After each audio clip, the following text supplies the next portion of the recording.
Yo soy Raquel. Yo soy Isa. Y las tres somos psicólogas. El objetivo de nuestro canal es brindarte acompañamiento en la toma de decisiones, compartiendo información confiable, así como experiencias y conocimientos a partir de nuestra área, que es psicología. Por lo que te invitamos a que te suscribas a este canal y también nos dejes un like. Y también escríbenos, de verdad queremos saber qué opinas acerca de estos temas. Si ves tus videos, de verdad no te vayas sin comentarnos. Ese es un tema mundial que nos está afectando a la mayoría de nosotros y estamos dedicándonos el tiempo para hacer muchos videos, así que por favor déjanos tus comentarios, tus dudas y tus sugerencias. Puede ser aquí abajo o en nuestras redes sociales que también aparecerán por acá. Así es. Y bueno, continuando con nuestra serie de videos hablando del tema de estrés, hoy les tenemos una nueva parte en la que vamos a hablar de los tipos de estrés. Ya en los videos anteriores, si tienes alguna duda o no los has visto, te los recomendamos, por ahí aparecerá el link o entrar a nuestro canal. Y ya hablamos de qué es el estrés, cómo se presenta, qué situaciones te afectan. Ahora vamos a hablar de los tipos de estrés que pueden ser muy perjudiciales para tu salud y tu bienestar. El primero del que vamos a hablar es del estrés agudo. Bueno, es importante mencionar también que tenemos aquí nuestras notitas, así es que vamos a estar haciendo como referencia a ellas, porque es información muy precisa y muy importante, de la cual pues no podemos sacárnosla de la manga, y pues hemos investigado para comentar y hacer este video. Bueno, yo les voy a hablar acerca del estrés agudo. Este se presenta después de 4 semanas de que sucedió alguna situación traumática y tiene que ver sobre todo con un impedimento para hacer las cosas que habitualmente haces. Ese es como nuestro primer foquito rojo y la primera señal que vamos a detectar cuando presentamos estrés agudo. Ya lo mencionábamos en videos anteriores que normalmente siempre vivimos con un nivel de estrés y es perfectamente normal y somos funcionales. El estrés que tienes cuando te levantas en la mañana porque se te hace tarde a la escuela o al trabajo. Pero resulta que se convierte en agudo cuando ya empieza a afectar tus actividades de manera que ya no las haces de forma habitual o no lo haces de forma normal o de forma tranquila. Y también está relacionado específicamente con situaciones que suponen una amenaza de muerte o peligro físico. Por ejemplo, si vives en una colonia o en una zona donde sabes que frecuentemente asaltan, roban o te pueden hacer daño, pues vives con ese estrés tanto tiempo y se convierte en agudo porque sabes que en cualquier momento te puede suceder algo, ¿no? Entonces es un ejemplo de una situación en la que te puede presentar este estrés agudo, o por ejemplo lo que nos sucede a nosotros en que viven en México o los que viven más en la costa de Guerrero, sobre los sismos, ¿no? Que también están en constante alerta porque saben que pueden vivir un suceso que puede afectar su integridad. Y ese sería un ejemplo de lo que es el estrés agudo. El siguiente nivel de estrés, cuando no superas el estrés agudo, es decir, cuando pasan las 4 semanas y tú todavía no superas esa situación, no manejas ya las actividades que tienes diarias, ya se vuelve un estrés postraumático, o también conocido como el estrés agudo episódico. Es decir, de todas las responsabilidades que tienes a diario, estas responsabilidades son tantas o tienes tantas actividades que se empiezan a salir de tu control. Es decir, ya no las puedes manejar bien, ya no te puedes organizar porque ya son tantas, ya no sabes de por dónde empezar, aunque estás consciente que tienes que hacer muchas cosas, ¿no? Pero ya no las puedes organizar. Esto es en una parte. Otra parte es que el estrés postraumático también viene a raíz de un evento que tú tuviste, que fue muy muy fuerte, digamos que no sé, te saltaron afuera de tu casa una moto, y entonces pasan 4 semanas y todavía sigues ciscado escuchando una moto, ¿no? Igual no te saltan en ese momento otra vez, pero ya quedas ciscado emocionalmente, físicamente, cognitivamente, todo el nivel de tu organismo, que ya lo empiezas a sentir como una amenaza. Por eso el estrés postraumático o el estrés agudo episódico, que prácticamente son lo mismo, empieza a formar parte de tu vida cuando te das cuenta que todas tus actividades empiezan a salir de control. Ya lo empiezas interiorizar en ti mismo, en tu organismo, que ya no sabes qué hacer con tanto y entonces decides mejor la ayuda de un profesional, que es normalmente lo que pasa cuando ya dices, bueno, no, sabes que ya no me siento bien, ya no me empiezo a sentir funcional en cualquier área de mi vida y mejor prefiero ir a un profesional. Y digamos que este estrés se prolonga de las 4 semanas, que ya pasó a ser un estrés postraumático, hasta incluso puede durar hasta 6 meses. Que bueno, ya si se extiende después de 6 meses, ya se vuelve otro tipo de estrés, que ya hablará Isa de este.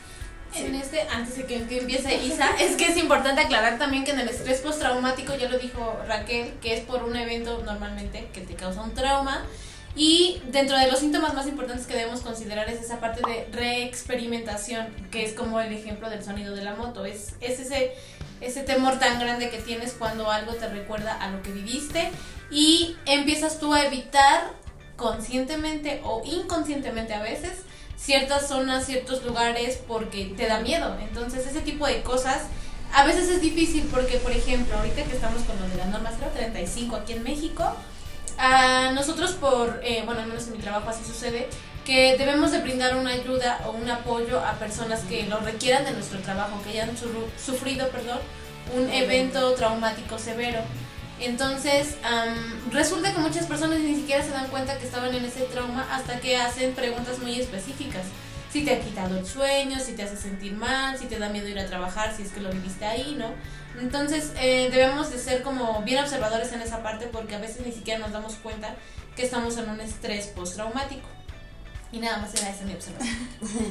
Bien, bueno, entonces, haciendo el hilo de esta secuencia de estrés, bueno, ya vimos que empezamos con algo que empieza a ser relativamente ligero, pero que ya no es funcional, y vamos a caer en esta última etapa, en donde también tiene que ver con su origen, con una experiencia traumática, pero que la vives día a día, ¿no? Ya no solamente es esta experiencia que se da por algún factor externo que a lo mejor como decían lo de la moto, que me llama a que me va a revivir la situación, sino que ya es todos los días, a cada momento, a cada hora, no te acuerdas, estás en el trabajo o vas a dormir y lo sigues pensando, a pesar de que haya ya pasado bastante tiempo. Entonces hablamos incluso ya de una vida viviéndolo así. Entonces, parte complicada de este tipo de estrés, que es el estrés crónico, se refiere a que ya vives tan metido en este tipo de estrés que te acostumbras a él, que te vuelves uno mismo, por decirlo de alguna manera, ¿no? Entonces podemos entenderlo que el mundo se empieza a volver como muy amenazante.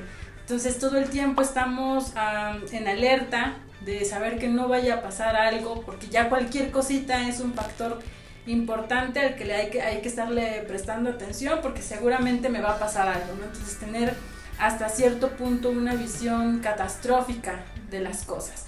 Entonces, lo peor, decíamos, que puede ocurrir es que nosotros nos vayamos acostumbrando a este estrés, porque entonces ya no tenemos una vida, pues, no decirlo normal, pero típica, ¿no? O sea, ya no es una vida típica. Entonces, cada día nos va desgastando y por lo tanto nuestros niveles de energía no van a ser funcionales para desarrollar nuestras actividades. Y bueno, también se presenta cuando ya no encontramos una solución a los conflictos de la vida cotidiana. Entonces, algo como un ejemplo que pueda darse es en estrés crónico puede ser la pobreza, ¿no? En donde sabes que no cuentas con los recursos para tener una vida digna, pero vives con ese estrés todos los días, de saber que no tienes el sueldo suficiente para cubrir todas tus necesidades y sin embargo tienes que salir a trabajar y muchas veces es tan cansado hacerlo que puede, no sé, caer esta situación en suicidio, ¿no? En que tengas alguna paro cardíaco, a lo mejor, entre otras cuestiones. Exacto. De hecho, justo ahorita que mencionó uno, mi hermano ve los videos, me acordé de su caso. Yo me atrevería a decir, obviamente no lo diagnostiqué ni llevé un proceso. Esto es importante mencionarlo. No podemos decir al azar que ya Raquel tiene estrés postraumático e Isaac crónico, no. Es ir con un profesional, acudir y sobre todo tomar mucho en cuenta la parte del tiempo para establecer un diagnóstico adecuado o correcto. Entonces, en esa parte, pues yo con mi hermano ciertas situaciones que yo observaba decía, es que él está en estrés, él está en estrés porque diario le preocupan cosas, le afectan ciertas situaciones, sus estados de ánimos fluctúan demasiado y pues tuvo un accidente, ¿no? Entonces ese tipo de situaciones son muy importantes porque ahí es donde ves la repercusión tan grave que tuvo en ti, de que el estrés era tanto, tan así, tan presente en tu vida que te ocasionó esto, ¿no? Un accidente que afortunadamente pues no fue tan grave dentro de lo normal, pero es importante tomar en cuenta que estas consecuencias pueden ser graves, sobre todo en la parte del crónico.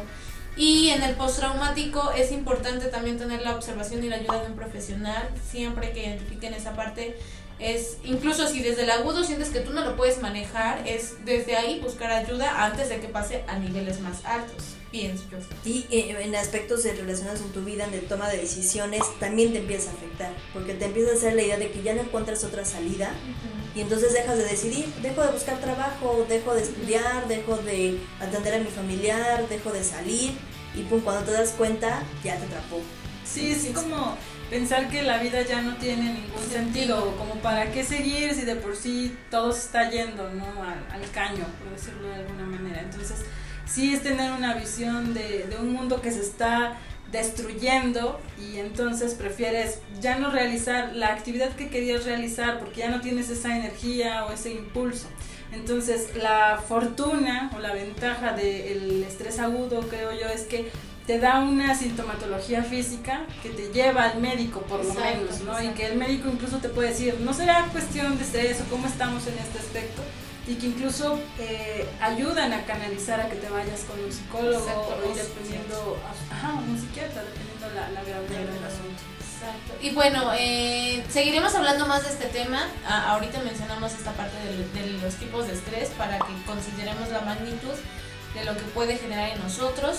Y en nuestros siguientes videos vamos a hablar de cómo lo vamos a poder prevenir. Gracias por vernos y nos vemos en el siguiente video.